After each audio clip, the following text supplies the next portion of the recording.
की दुखद घटना पिछले कल सुंदरनगर में घटी और जो आज भी क्रम जारी है। पिछले कल 5 लोगों की जान गई है और 2 लोगों का आज पोस्टमार्टम हुआ, उनकी भी जान गई। कुल 7 लोगों का अभी तक मौतें पिछले कल से आज तक हो चुकी हैं और 3-4 व्यक्ति अभी और जिनका ट्रीटमेंट चल रहा है, जिनमें से एक व्यक्ति अभी भी आईसीयू में है। तो हमें बहुत दुख है इस बात का कि घटना यहाँ घटी और जिसमें 7 लोगों की जान गई है। ऐसी घटना आज से पहले कभी नहीं घटी और आप लोग इस बात का अंदाज़ा नहीं लगा सकते कि जब कल ये घटना हुई और मैं खुद क्रिमिनेशन के लिए सलापड़ पहुंचा, तो मैंने अपने जीवन में पहली बार देखा कि सलापड़ में एक छोर से जितने भी शमशान घाट उस लाइन में डहर तक आते हैं, सभी में डेड बॉडीज जल रही थी। और ये नज़ारा, ये दुखद जो हमने दृश्य देखा, वो दिल को दहलाने वाला था। कितने ही परिवारों का इसमें क्षति पहुंची है, हमें इसका बहुत दुख है और हमारी संवेदनाएं उन परिवारों के प्रति हैं जिन्होंने अपने परिवार के सदस्यों को गंवाया है। हमें दुख है इस बात का कि यदि प्रदेश सरकार, भाजपा सरकार ने समय रहते इस बात पे ध्यान दिया होता तो ये घटना नहीं घटती। ये कोई पुलिस प्रशासन का कमी नहीं है, ये सीधा और सीधा भाजपा सरकार की विफलता है। भाजपा सरकार इसके लिए जिम्मेदार है, जो बातें तो बड़ी बड़ी करती है लेकिन प्रैक्टिकल अभी तक इस सरकार ने पिछले 4 सालों से जनता को कुछ नहीं दिया। बड़ी बड़ी बातें इन्होंने करी जब वे सत्ता में आए। हिमाचल शिखर की ओर, क्या ये वो शिखर है जिसमें अब तक प्रदेश में 1397 रेप केसेस हो गए हैं, 346 मर्डर्स हो गए हैं। ये हिमाचल प्रदेश को भारतीय जनता पार्टी की सरकार ने क्या शिखर पे पहुंचाया? मैं सवाल करना चाहता हूं भाजपा की सरकार से, जिसने लोगों को ये समझबाग दिखाया कि हिमाचल शिखर की ओर। हमने बार बार पुलिस प्रशासन को, जो सुंदरनगर अवैध शराब का, चिट्टे का अड्डा बन गया है,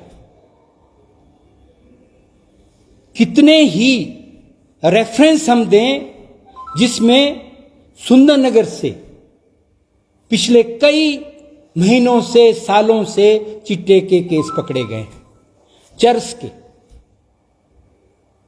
लेकिन ये जो सिलसिला है, ये थमने का नाम नहीं ले रहा है। यदि इस सरकार ने समय रहते कदम उठाए होते तो आज ये 7 घरों के चिराग नहीं बुझते। केवल मात्र ग्रांट दे देना इस चीज का हल नहीं है। घोषणा कर दी गई कि 4-4 लाख रुपया 8-8 मृत के परिवारों को दिया जाएगा, मैं पूछना चाहता हूं क्या इससे भरपाई हो जाएगी? जिन अनाथ बच्चों से मैं कल मिल के आया हूं, जिनका बाप नहीं रहा, उनकी पूर्ति क्या पैसे से हो पाएगी? एक व्यक्ति की तो सिर्फ बेटियां ही हैं, बेटा कोई नहीं रहा। इसके लिए कौन जिम्मेदार है? इसके लिए ये सरकार जिम्मेदार है। सरकार में बैठे जनता के नुमाइंदे इसके लिए जिम्मेदार हैं, जिन्होंने इस चीज की अनदेखी की। सुंदरनगर कांग्रेस ने कई बार इसका लिखित शिकायत करी, अधिकारियों को अवगत कराया और 16 अगस्त 2021 को सुंदरनगर कांग्रेस ने एक प्रदर्शन किया पूरे सुंदरनगर में और एसडीएम के माध्यम से गवर्नर महोदय को ज्ञापन दिया। जब यहां मर्डर हुआ था, उस मर्डर की भी आज तक कोई अभी तक गुत्थी नहीं सुलझी। रेप यहां हुए, रेपिस्ट को छोड़ दिया गया, केस ही नहीं बना। यह भी सुंदरनगर के इतिहास में पहली बार हुआ है। और जो कल ट्रेजेडी हुई है, ये हिमाचल प्रदेश के इतिहास में हम सुनते थे कि बिहार में जहरीली शराब पीने से किसी की मौत हुई है, यूपी में शराब पीने से किसी की मौत हुई है, लेकिन हिमाचल में पहली बार जहरीली शराब, मिलावटी शराब पीने से लोगों की जान गई है। ये इतिहास इस सरकार ने बनाया है। जो सरकार दावा करती थी कि हम हिमाचल को शिखर की ओर ले जाएंगे, हमने जो गवर्नर महोदय को ज्ञापन दिया, क्या हुआ उसका? अगस्त महीने में हमने ज्ञापन दिया था, कुछ नहीं हुआ। अब जब ये घटना घटी तो एकदम से पुलिस उसमें आ जाती है एक्शन में, और जनता की आई वॉश करने के लिए एकदम से बता दिया जाता है कि हमने 2 आदमियों से इतनी पेटियां बरामद कर ली, 4 आदमियों को अरेस्ट कर दिया। लेकिन मेरा इल्जाम है इस सरकार पर कि जो लोग इसमें संलिप्त हैं, जो इसमें लोग इन्वॉल्व हैं, वो अभी भी सरकार की, पुलिस की पहुंच से दूर हैं, खुलेआम घूम रहे हैं। उन लोगों का नाम यदि आप सलापड़ में जाएंगे, कांगू में जाएंगे, डहर में जाएंगे, तो आप वैसे ही लोगों से पूछ सकते हैं कि यहां किसकी शराब चल रही है, किसकी सप्लाई चल रही है, लोग स्वतः बता देंगे। जब लोगों को, आम आदमी को जानकारी है, तो ये जानकारी पुलिस से क्यों छुपी है? पुलिस क्यों इससे अनभिज्ञ है? ये इसलिए अनभिज्ञ है कि उन व्यक्तियों को राजनीतिक संरक्षण इस सरकार ने दिया है। इसकी वजह से पुलिस कोई एक्शन नहीं उनके खिलाफ आज तक ले पाई है। मैं उन लोगों के लिए इंसाफ मांग रहा हूं जिन परिवार के व्यक्तियों ने आज अपनी जान गंवाई है।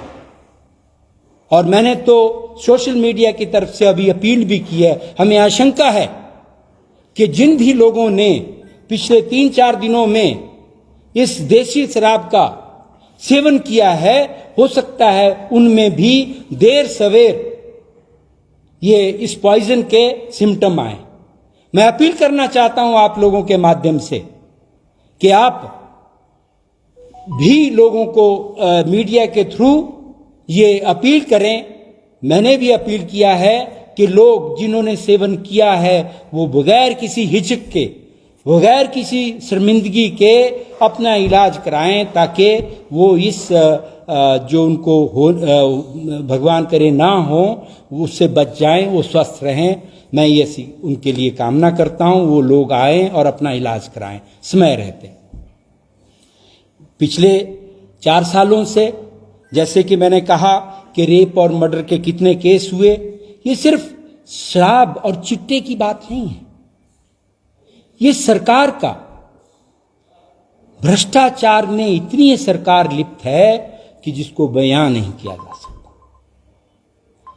यहां हमने दर्जनों ऐसे भ्रष्टाचार के मामले उठाए, अवैध खनन के मामले उठाए, और एक मामला मैं आपको और इसमें अवैध खनन का बताना चाहता हूं कि सलापड़ में अवैध खनन किया जा रहा है। अवैध खनन करके जो वहां से सरकारी भूमि से मटेरियल निकाला जा रहा है, उसको कहीं अपनी जगह नहीं ले जा रहे हैं, उसको सरकारी जगह में डंप करा रहे हैं। मैंने कांगू में स्थित जो रेंज ऑफिस है उनको शिकायत करी कि आपने जहां एक बार वन महोत्सव किया था, उस जगह पे पेड़ खत्म हो गए हैं और वहां पर ये जो अवैध खनन का मटेरियल है वो जमा किया जा रहा है। आप पूछिए कि भैया आप कहां से जमा कर रहे हो और सरकारी भूमि पे क्यों जमा कर रहे हो? इसके ऊपर आज तक सुनवाई नहीं हुई। पंचायतों में पंचायत प्रधान भ्रष्टाचार कर रहे हैं। पौड़ा कोठी के प्रधान के ऊपर 27 लाख रुपए का गबन की रिपोर्ट सबमिट हो गई। पंचायत इंस्पेक्टर ने कह दिया कि 27 लाख का गबन हुआ है, और फिर राजनीतिक संरक्षण के चलते उस प्रधान को बचाया गया और एसडीएम महोदय ने फिर दूसरी इंक्वायरी की और उसको क्लीन चिट दे दिया। ये हुआ है, ये इतिहास बन गया है सुंदरनगर में। चाहे शराब, अवैध शराब की बात हो, चाहे चिट्टे की बात हो, चाहे प्रांत पंचायतों में भ्रष्टाचार की बात हो, चाहे भ्रष्टाचार खनन की बात हो, चाहे ये अवैध कब्जों की बात हो, ये हो रहे हैं। यदि अब मैं आप लोगों के माध्यम से पूछना चाहता हूं कि यदि एक जगह दो कानून नहीं हो सकते, यदि डहर जो हमारी तहसील है उसके अंतर्गत आने वाले सोहर जगह में सरकार अवैध खोखे हटा सकती है, तो सुंदरनगर में खोखे क्यों चल रहे हैं? यदि आप खोखों के माध्यम से, आपकी सिम्पथी उन लोगों से हमारी भी है, बहुत सारे नौजवान बेकार पड़े हैं, सबको दो। मेरी किसी एक आदमी से कोई शिकायत नहीं है, मेरा किसी एक आदमी से कोई रंजिश नहीं है, लेकिन इसके माध्यम से आप कम से कम भाई भतीजा बाद अपने पात्र व्यक्ति को, अपने किसी नजदीकी आदमी को इजाजत दे दें, उसके लिए कानून की आंखें बंद कर लें, तो दूसरों ने क्या बुरा किया है? उनकी तरह कितने ही लोग हैं जो वो भी अपनी रोजी रोटी रेहड़ी लगा के करें, खोखे लगा के करें। शहर में बहुत सारी जगहें खाली हैं, वो भी लगा लें। पर किसी पर्टिकुलर व्यक्ति को जो आपके नजदीक है आप खोखा अलॉट करते हैं, अपने संरक्षण में अलॉट करते हैं, अपने निजी किसी व्यक्ति को अलॉट करते हैं, तो ये गलत बात है। ये हो रहा है।